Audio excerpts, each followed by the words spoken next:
Welcome, everybody, to the 14th episode of Stories from the Last Territory, podcast that covers the golden years of wrestling in Puerto Rico. My name is Luis Cuevas, better known as the Caveman, and I am your host for this trip back in time to the greatest feuds in the history of Puerto Rico.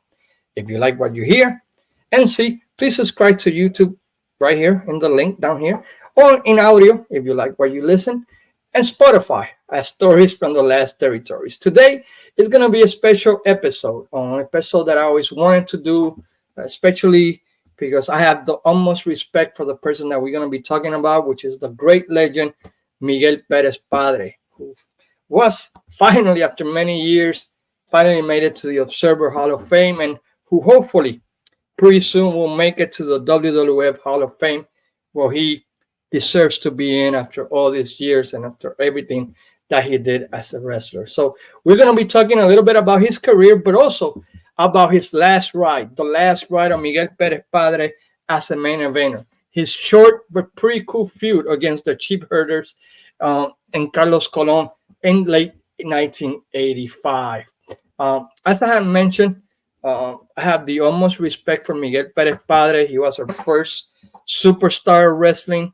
His tag team with Antonino Roca set all kinds of records during that time in Madison Square Garden. Many people consider them saving, wrestling in New York. They have great feuds against the top tag teams in Capital Sports Wrestling during the 50s and 60s, especially in the northeast of the states. And he was our first superstar, the one that opened the doors for like people like Pedro Morales and Victor Rivera and other wrestlers that made it on the other side of the ocean, like we call it in the mainland United States. In Puerto Rico during the 60s and early 70s, a lot of the local promoters or independent promoters would use Miguel Perez as a headliner, taking advantage that a lot of people from Puerto Rico would travel back and forth to Los New Yorkers. So he was basically the star for many of these promoters that will help wrestling cards all around Puerto Rico that will be competing against the LNG promotions from Florida. That was the main promotion during that time alongside Arturo Mendoza. Once Capital Sports Promotions began, they used Miguel Perez Padre and his status at the beginning to attract the fans, making him the number one face at the beginning and making him the first Puerto Rican heavyweight champion in history, defeating Gil Hayes in the first card of Capital Sports Promotion. He he was there at the beginning. He set up a lot of the things. There's an interview with Miguel Perez Jr. in a Spanish podcast, La Vuelta, where he talks about his dad putting the posters and going to the towns and opening doors for Capital Sports Promotions.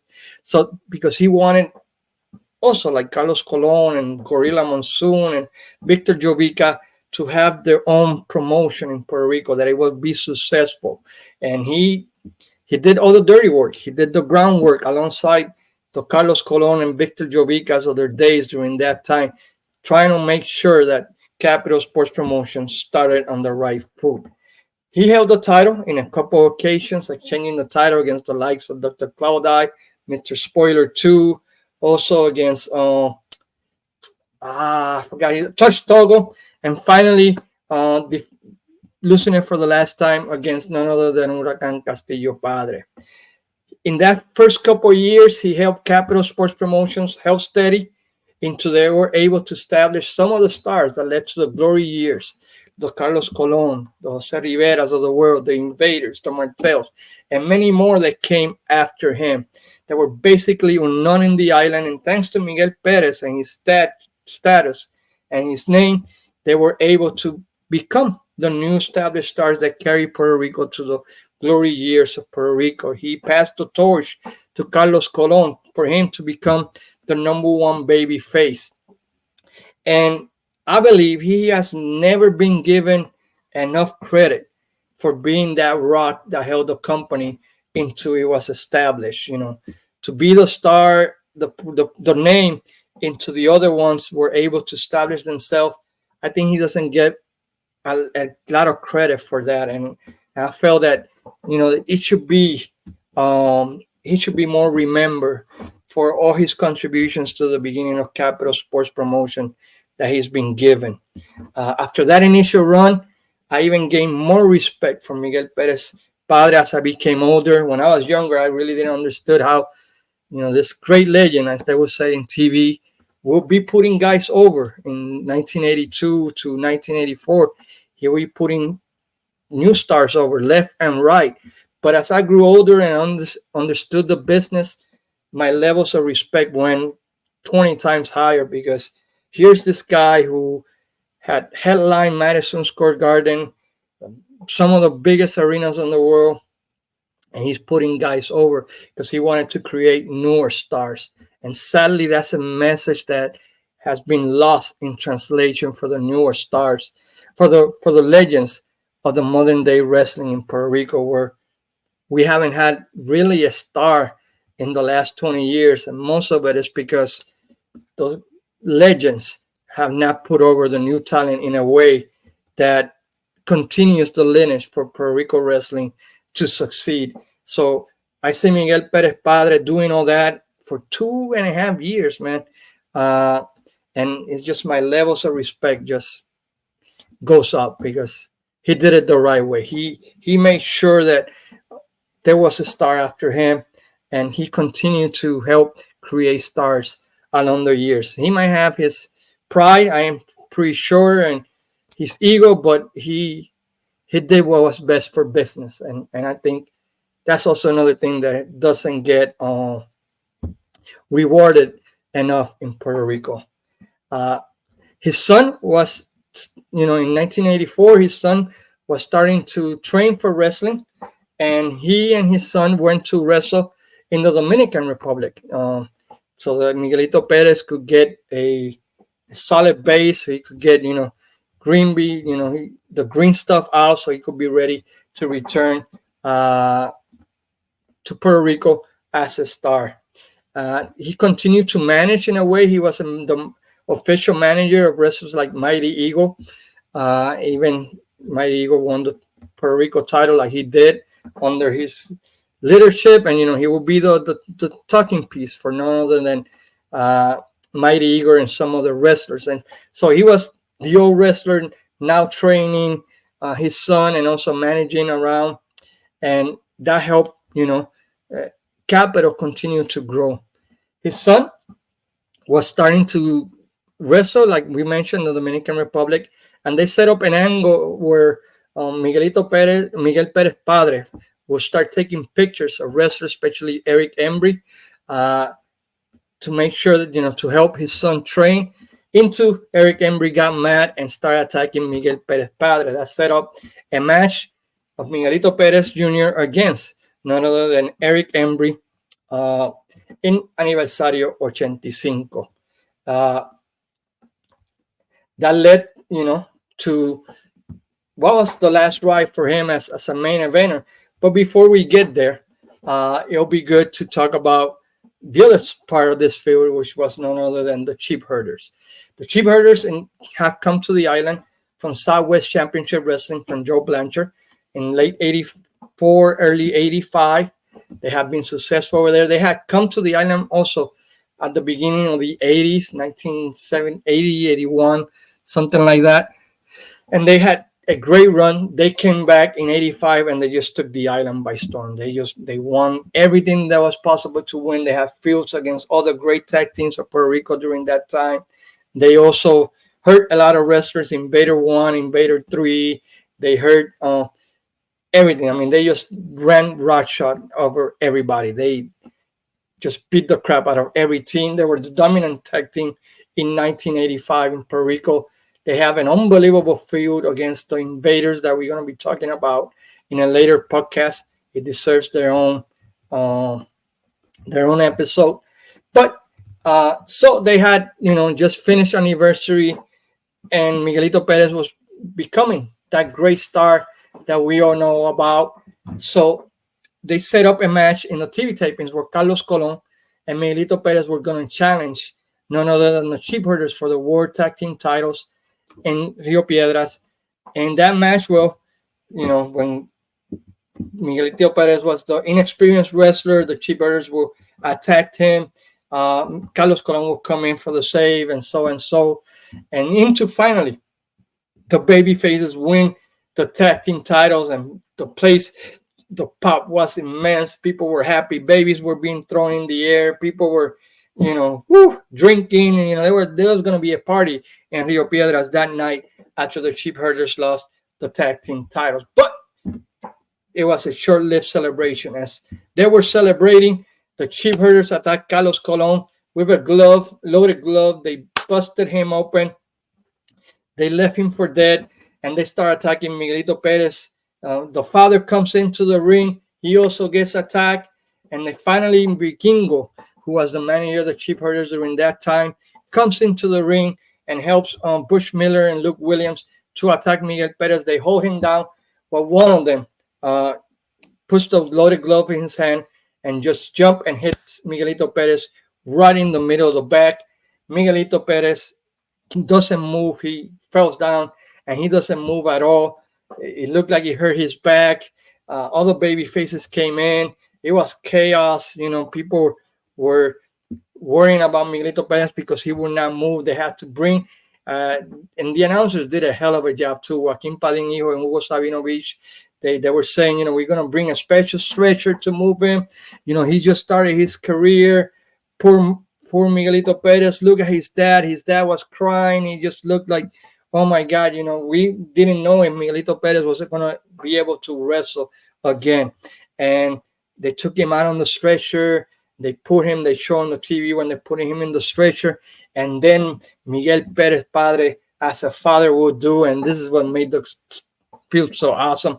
He grabs a 2x4 and he just runs to the rule breakers dressing room and just starts pounding Luke Williams and Bush Miller, leaving them all bloody. They show the cameras. You see the mess of the rule breakers trying to separate them, the baby facing and trying to get Miguel Perez Padre from the dressing room, and Luke Williams and Bush Miller, just blood all over the place. And Miguel Perez Padre swore revenge for what they did to his son. So he goes to Carlos Colon and he goes, Carlos, I need you. And that set up the last ride on Miguel Perez Padre, the last stampede of Miguel Perez Padre against the Sheepherders. The first match, again, there was no wrestling here. It was just a brawl. Carlos Colon and Miguel Perez Padre just beat the living daylights out of the Sheepherders, who escaped to the dressing room. That set up a match that I remember like it was just like I had just watched it today, and it was in 1985, because that's how much the memory is still ingrained in my brain about this match. It was in Caguas. It was a tag team match and between Miguel Perez Padre and the Sheepherders.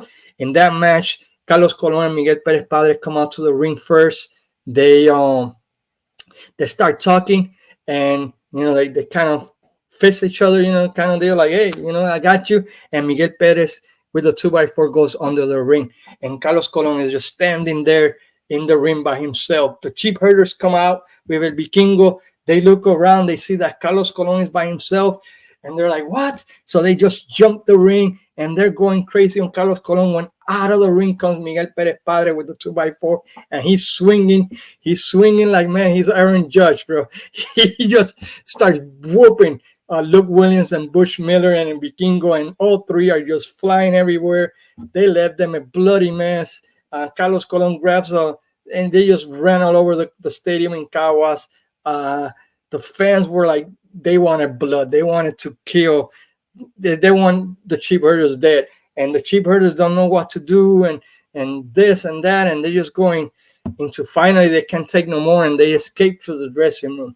And this set up a match in Carolina, where it was going to be, if I'm not mistaken, 2 refs, no DQ. The match could not be stopped by blood between Carlos Colon and Miguel Perez Padre against the Sheepherders. In the promo, Vikingo, who was the manager of the Sheepherders, said that, last week they were surprised in Caguas, but that this week was going to be different, and then they were going to do to Miguel Perez Padre what they did to Miguel Perez Jr., and they were going to take him out. That what happened to that little snotty kid, Miguelito Perez Jr., was well-deserved, and they were going to do that to the parents. Later that night, that day, in the interview setting up the match, the baby faces come out, and Carlos Colon has the loaded glove, and he's like, Hugo, take a look at this. This is what they hit Miguelito Perez Jr. with, and they cut the glove and they take out the piece of metal that the glove had, and they're saying, this is not wrestling. This is not right. They should have never done this. And then Carlos Colon goes crazy in that promo. He grabs the 2x4 and he just starts banging it on the table left and right. He posts like he's like Rubén Sierra or Igor Gonzalez or Lindor, and he just like, and we're gonna hit you, and your head is just gonna fly. And you see Miguel Perez Padre, Carlos Colon just took over that promo. He's saying, you know what, if you did that to his son, it's like you're doing to my son, and we're gonna make sure that you guys never wrestle again. And Miguel Perez Padre is trying to get in a word, but Carlos Colon just took over that promo. It's a great freaking promo. You guys should check it out. And that led to the match in Carolina where, again, the Sheepherders were like punching back to these two guys. And Miguel Perez Padre and Carlos Colon defeated the Sheepherders. But again, they were not just happy. And, and they continued the feud. Miguel Perez Padre feud detecting with Super Medico Carlos Colon against the Sheepherders. That led to a return match when Miguelito Perez was ready. He came back against the Sheepherders and they defeated them. And that led to the famous ambulance match that my brother Jesus Sala talked about in his latest podcast, We Want Blood, at the end of the card in 85.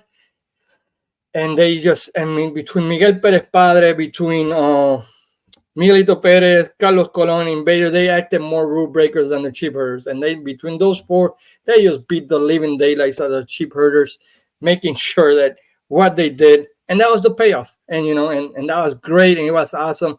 But it was cool to see, that father defending his son angle and Carlos Colon going crazy, and all the baby faces acting like rule breakers for a change instead of, and it was so cool. It was awesome. So if you get a chance to check this out, it's pretty cool. Again, it's a very short feud, but it's an awesome feud.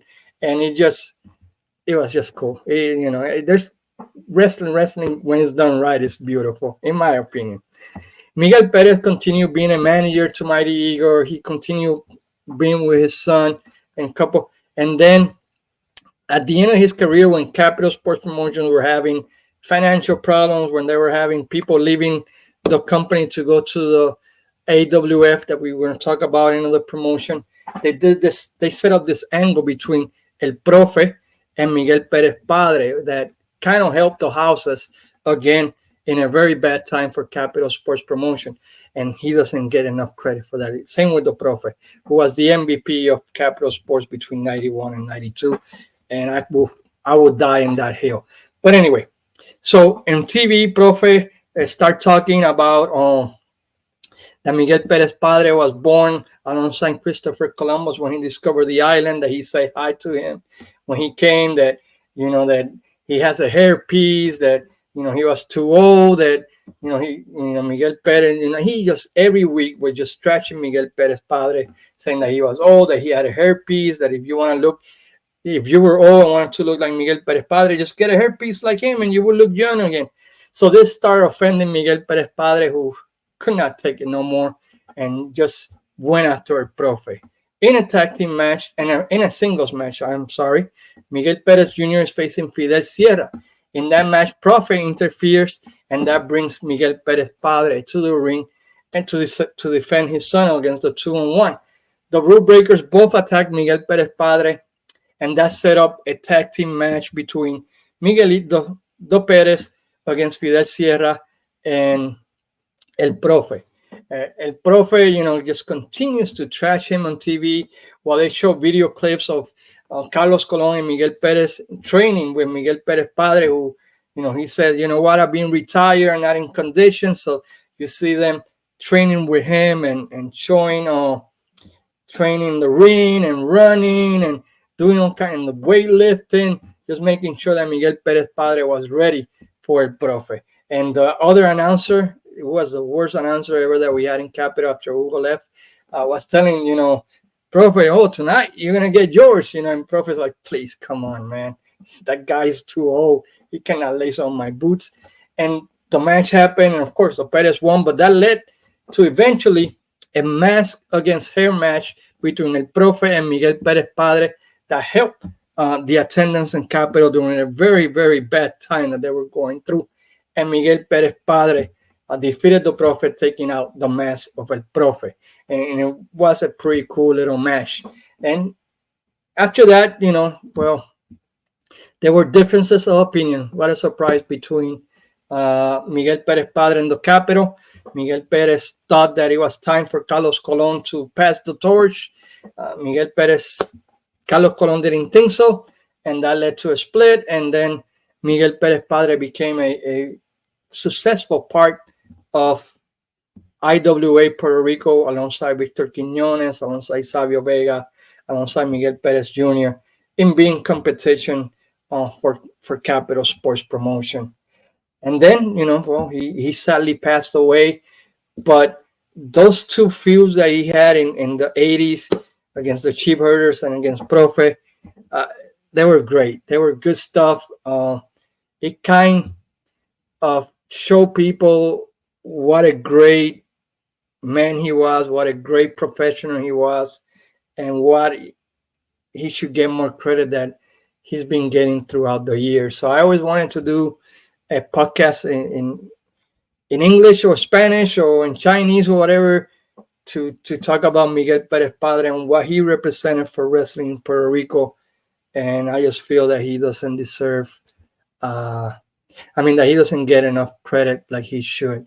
And I'm glad that I'm able to do it in this special way. Hopefully you guys like it. Hopefully you guys go out of your way to YouTube and just Google Miguel Perez Padre and just appreciate what a great legend he was. I mean, he was the first one. He opened the doors for so many people that came after him. And without him being successful alongside Antonio Roca, who knows how long we have waited to get a superstar, a Pedro Morales as world champion, a Damian Priest as a world champion. I don't know. I just think that he opens the door. He opened the door for everybody, and he should get a little bit more credit and more. Anything that he can get is awesome. It will be awesome. I know they're dedicating him anniversary 42. There was a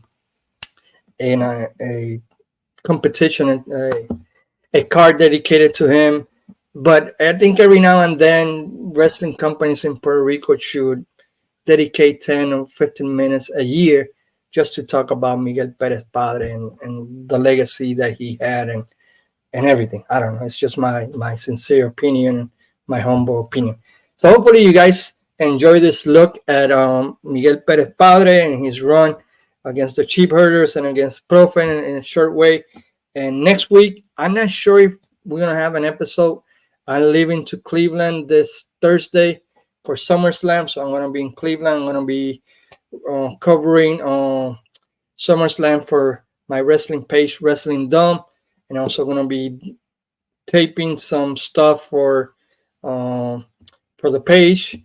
I like to visit like old stadiums, and hopefully in Cleveland we can go and film some of the old stadiums. So so I don't know. Maybe I'll be able to record something before I leave, or record something for the last territory while I'm in Cleveland. But if not, I'll be back in 2 weeks, hopefully with the Carlos Colon versus Stan Hansen feud that, in my opinion, is the greatest feud in Puerto Rico in terms of storytelling. So hopefully you guys will be back. Into then, like I always say, sayonara, amigos.